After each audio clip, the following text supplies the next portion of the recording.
रानो बांस की टोकरियां बुनने का काम करती थी, लेकिन उसका खुद का घर बहुत कमजोर था। माँ, मुझे बहुत ठंड लग रही है। क्या इस बार बारिश में हमारा घर गिर जाएगा? नहीं बेटा, मेरे प्यारे कुकू, आप बिल्कुल मत डरो। हाँ, मैं जानती हूँ कि इस टूटे हुए घोंसले में आपको बहुत ठंड लग रही है, लेकिन आप हिम्मत रखो। कल सुबह होते ही मैं अपनी सारी सुंदर और मजबूत टोकरियां लेकर बाजार जाऊंगी और उन्हें बेचकर जो भी पैसे मिलेंगे उनसे मैं फौरन मजबूत लकड़ियां खरीद लाऊंगी। फिर हम सब मिलकर अपने घर को इतना मजबूत बनाएंगे कि अगली बार कोई भी बारिश या तूफान उसे गिरा नहीं पाएगा। अगले दिन रानो अपनी बनाई हुई सुंदर टोकरियां लेकर बाजार पहुंचती है। वह हर आने जाने वाले पक्षी को आवाज लगाती है, भाई साहब जरा रुकिए तो, क्या आप यह खूबसूरत हाथ से बनी बांस की टोकरी देखना पसंद करेंगे? यह बहुत ही मजबूत है और आप जानते हैं कि बांस की चीजें कितनी टिकाऊ होती हैं। इसे आप फल रखने के लिए या फिर घर के सामान के लिए इस्तेमाल कर सकते हैं। इसकी कारीगरी पर एक बार नजर डालिए, यह आपके बहुत काम आएगी। नहीं नहीं, हमें नहीं चाहिए। आजकल तो प्लास्टिक के डिब्बे चलते हैं। आपकी ये पुरानी टोकरी कौन लेगा? रानो निराश होकर दूसरे कोने में जाती है। वहाँ कालू कौवा और गोरी कौवी मजे से फल खा रहे थे। कालू भैया और गोरी भाभी, आप दोनों तो इस जंगल के सबसे अमीर पक्षी हैं। मैं आपसे एक छोटी सी गुजारिश करने आई हूँ। क्या आप मेरे बच्चे कुकू के लिए मेरी बनाई हुई इन टोकरियों में से एक खरीद सकते हैं? मेरा घर बहुत कमजोर हो गया है और मेरा बेटा ठंड से कांप रहा है। अगर आप एक टोकरी भी खरीद लेंगे तो मुझे कुछ पैसे मिल जाएंगे, जिससे मैं अपने घर को थोड़ा सा ठीक कर सकूंगी और कुकू को इस ठंड से बचा सकूंगी। मेरी मदद कर दीजिए। अरे रानो, तुम भिखारियों की तरह क्यों मांग रही हो? हमें तुम्हारा ये कबाड़ नहीं चाहिए, जाओ यहाँ से। शाम हो गई थी। रानो की एक भी टोकरी नहीं बिकी। वह अपनी टोकरियों का बोझ उठाए भारी मन से वापस लौट रही थी। तभी आसमान में काली घटा छा गई।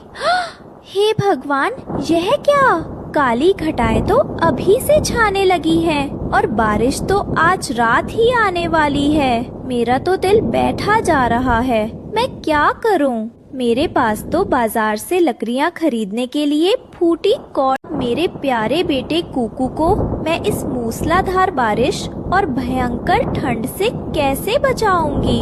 मुझे जल्द ही कोई रास्ता ढूंढना होगा। रानो नदी किनारे बैठकर रोने लगी। तभी उसकी नजर अपनी न बिकी हुई टोकरियों पर पड़ी। उसने आंसू पोंछे और एक फैसला लिया। बस बहुत हो गया।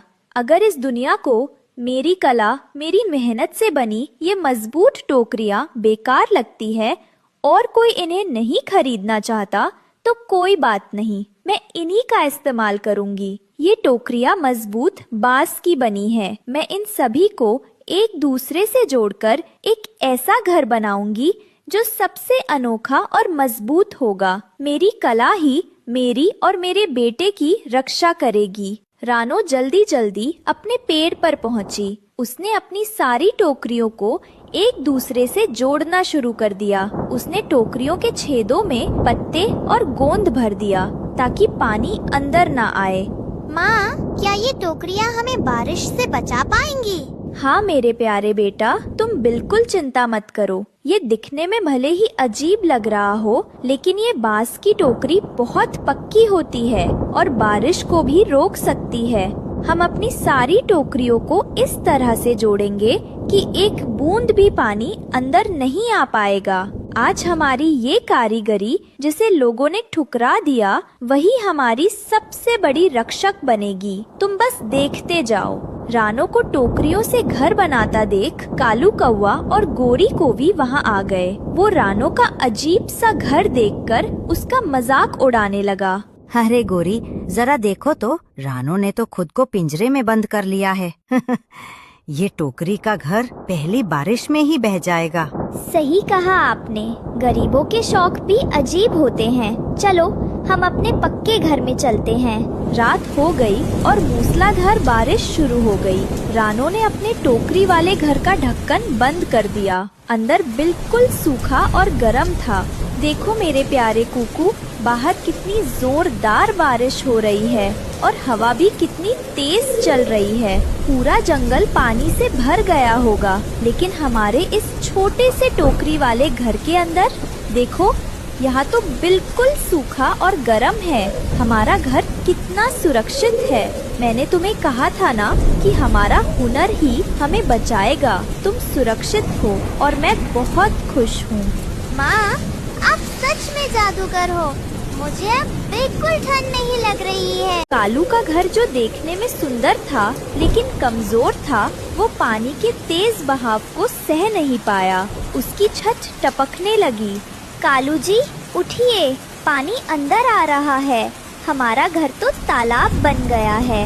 अरे ये क्या हो गया? इतनी तेज हवा से तो मेरी दीवारें हिल रही हैं। बारिश इतनी तेज थी कि पेड़ की डाल टूट गई और कालू का घर टूटकर नीचे पानी में गिर गया। कालू और गोरी पानी में डूबने लगे। बचाओ, कोई बचाओ, हम डूब रहे हैं। रानो बहन, हमें माफ कर दो, हमारी मदद करो। रानो ने उनकी चीखें सुनी। उसका टोकरी वाला घर अब पानी पर नाव की तरह तैर रहा था, क्योंकि बांस पानी में डूबता नहीं है। रानो ने अपनी एक बड़ी टोकरी बाहर फेंकी। कालू भैया, जल्दी से इस टोकरी को पकड़ लीजिए, ये आपको डूबने नहीं देगी। आप दोनों इसमें बैठकर मेरे घर के पास आ जाइए।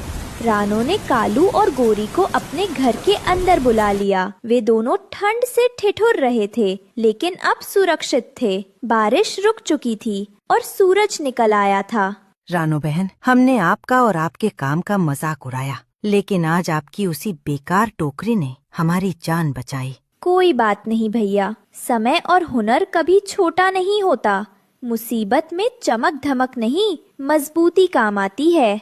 अगली सुबह जंगल में सुनहरी धूप खिली। रानो का अनोखा टोकरी वाला घर पानी के ऊपर शान से चमक रहा था। जंगल के बाकी पक्षी जिनका नुकसान हुआ था, वे सब हैरानी से रानो के घर को देखने जमा हो गए। कबूतर, जिसने बाजार में रानो को मना किया था, वह भी वहां आया।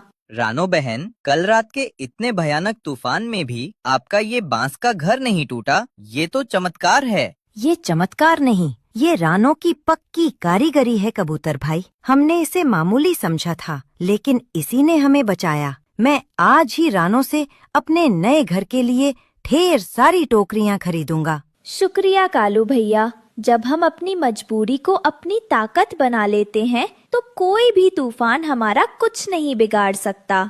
उस दिन के बाद से जंगल में रानो की टोकरियों की मांग बढ़ गई। अब कोई उसकी गरीबी पर नहीं, बल्कि उसके हुनर पर ध्यान देता था। रानो और उसका बेटा अब गर्व से अपने प्यारे टोकरी